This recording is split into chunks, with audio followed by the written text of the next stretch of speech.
Hello दोस्तों, आज का हमारा टॉपिक है ऑक्सीकरण संख्या के आधार पर ऑक्सीकरण व अवकरण या कह सकते हैं अपचयन की डेफिनेशन क्या होती है। ऑक्सीकरण प्रक्रिया क्या होती है, अपचयन प्रक्रिया क्या होती है, ऑक्सीकारक क्या होते हैं, अपचय क्या होते हैं, रेडॉक्स रिएक्शन क्या होती है। इन सभी को हम इलेक्ट्रॉन के आधार पर, आवेश के आधार पर, पुरानी डेफिनेशन के आधार पर सब पहले पढ़ चुके हैं। आज जो इनकी डेफिनेशन पढ़ेंगे वो हम पढ़ेंगे ऑक्सीकरण संख्या के आधार पर कि ऑक्सीकरण संख्या के आधार पर इनकी डेफिनेशन क्या होती है। तो चलिए वीडियो को स्टार्ट करते हैं।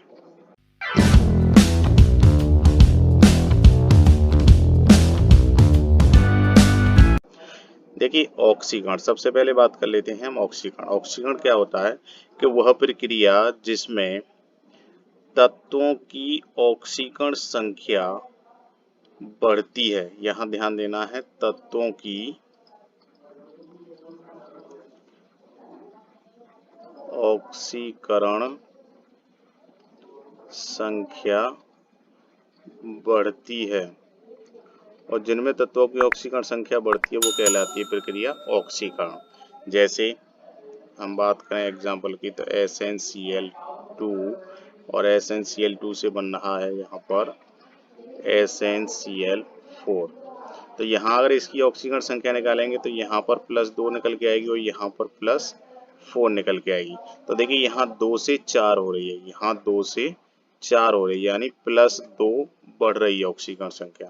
तो यहाँ पर जो ऑक्सीकरण संख्या बढ़ रही है इसलिए ये क्या है, ये जो प्रक्रिया है वो कहलाती है ऑक्सीडेशन, यानी ऑक्सीकरण क्रिया कहलाती है।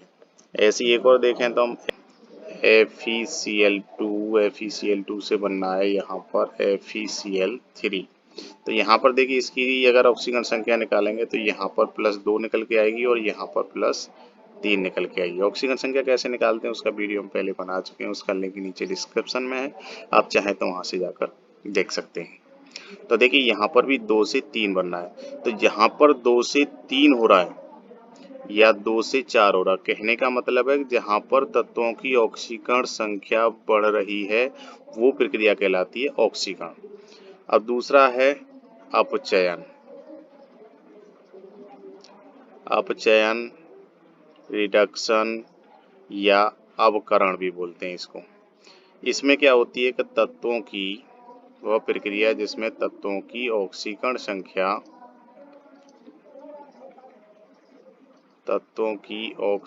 संख्या यहाँ पर घटती है।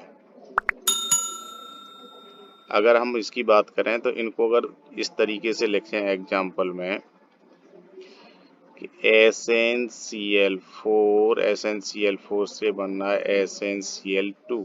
तो यहाँ पर +2 ऑक्सीकरण संख्या और यहाँ पर जो ऑक्सीकरण संख्या है वो +4 हो गई। तो यहाँ 4 से 2 हो रही यानी घट रही है।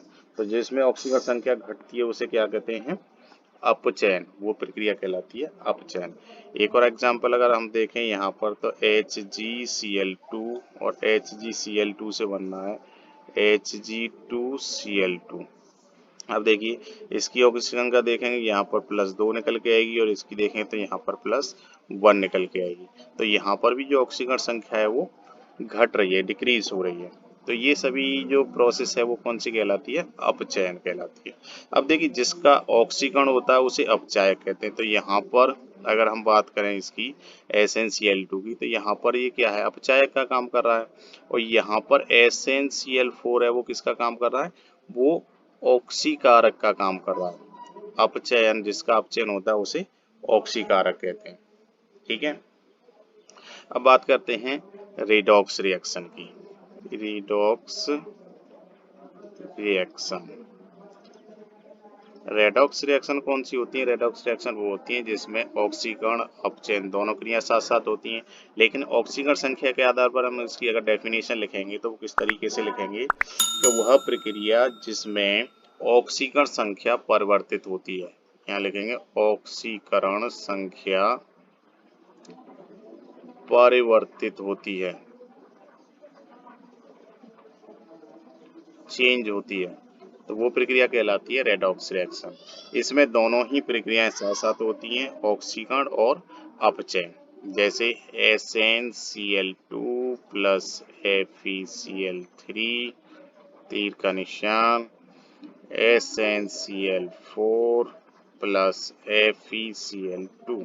अगर यहाँ पर हम बात करें इनकी ऑक्सीकरण संख्या की, तो देखिए यहाँ पर ऑक्सीकरण संख्या निकालेंगे हम, तो यहाँ पर इसकी ऑक्सीकरण संख्या निकल के आई +2, यहाँ पर +3, यहाँ पर +4, यहाँ पर +2।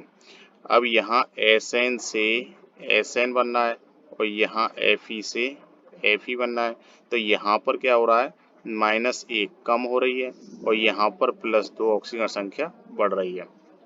तो यहाँ पर जहाँ ऑक्सीकरण संख्या इंक्रीज होती है वो रिएक्शन कौन सी कहलाएगी, ऑक्सीडेशन कहलाएगी, और जहाँ पर डिक्रीज हो रही है, घट रही है, वो कौन सी कहलाएगी, रिडक्शन कहलाएगी। बस यही थोड़ा सा चेंज है।